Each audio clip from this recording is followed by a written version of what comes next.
What's up, guys? Welcome to Grind Time Garage, and today we have a Chevy Envoy that has a misfire. So right now I'm currently going to pull the air duct off so I can get to the coil packs, and we're going to see if we have a bad coil pack or not.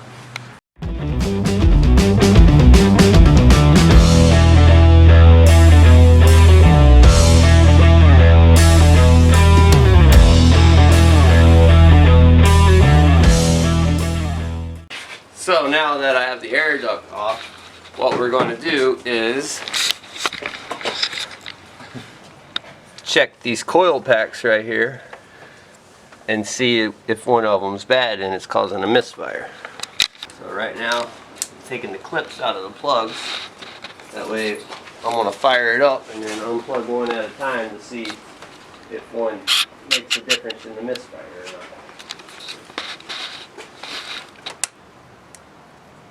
See, just little bitty clips. Put your new cars together these days. That ain't got one. That one ain't got one. No, that one didn't have a clip. So, now we're going to fire it up. Ready? See which one's missing and which one isn't.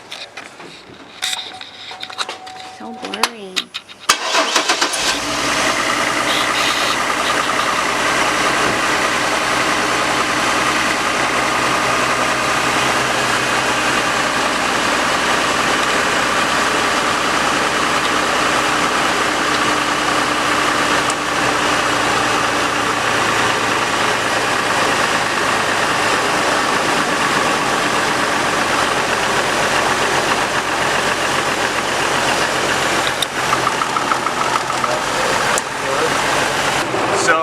We noticed unplugging this first coil pack, it doesn't make a difference in how the engine is running or idling.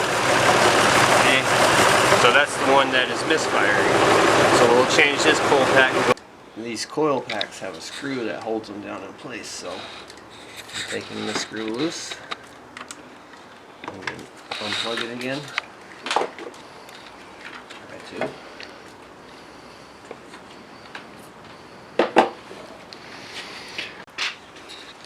Alright, so this is a coil pack. This is what was causing the misfire.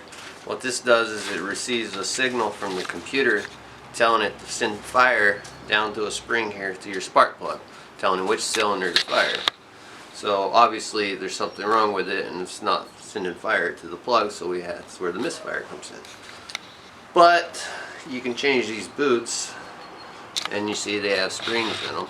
Sometimes these springs will get hot and burn through, but in this case it's all good, so it must be the coil itself. Oh, you can buy this at an auto parts store, you know, like Advanced Auto Parts or AutoZone or Napa or whatever in your area. Usually run you about 70 bucks, somewhere around in there. So this is the coil pack. It has a rubber boot that goes over the plug, which has a spring inside, which when you get a new one, it should come with a new rubber boot. And all you do is just unbolt it and unplug it, and then you just pop the new one in and then plug it back. So we're going to go get a new one. Alright, so we went and got a new one here. Well, first thing I'm going to do is take it out of the box, which you can see comes with the rubber boot and the spring in it. It's all pretty new. It's got the screw already in it. So what we're going to do is we're just going to pop it down in there and make sure it pops on the plug real good. And then we're going to tighten it down and plug it in, and then we'll see how it runs before we put the duct back on. So here we go.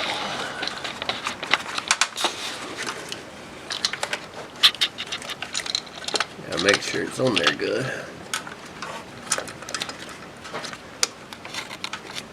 And then we gotta tighten it down, which it uses a 10mm.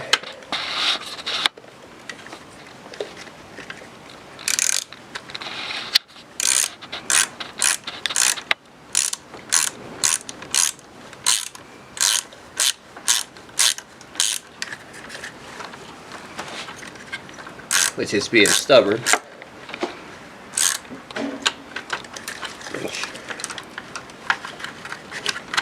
You want to make sure you got your bolt lined up that way you don't cross thread it though. Because if you do that, then you're in trouble.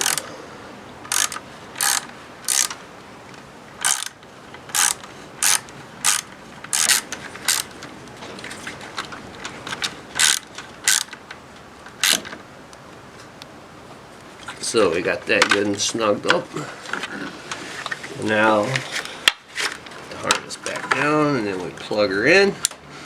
So now we're going to test fire it and see if that fixed the miss. Ready?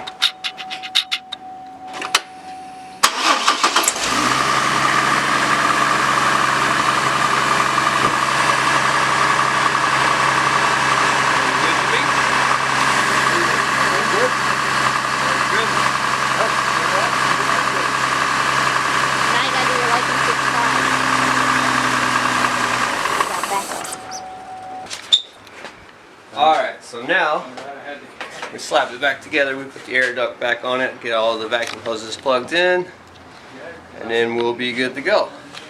Now, if you like this video, give me a big fat like, and don't forget to subscribe and turn on that bell, that way you get post notifications. And stay tuned because I have a few more jobs lined up to do, so there'll be a video coming soon. Alright, so we have this PVC hose. She's really smart about that. And there's a vacuum hose here, and then you have your main duct. So, you gotta make sure you get this bottom PVC hose first, right here, like that. And then you have to wrestle this one back here. Can't wait to get my mark. Oh, like that.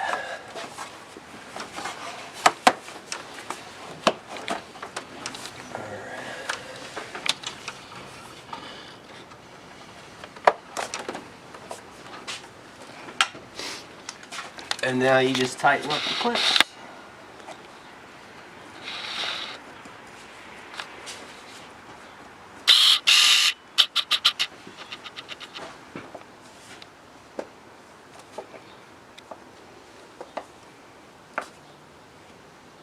And then one more over here.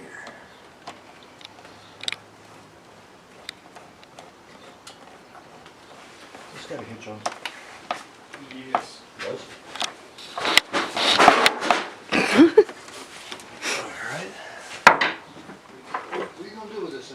And the final bolt that holds it all in place.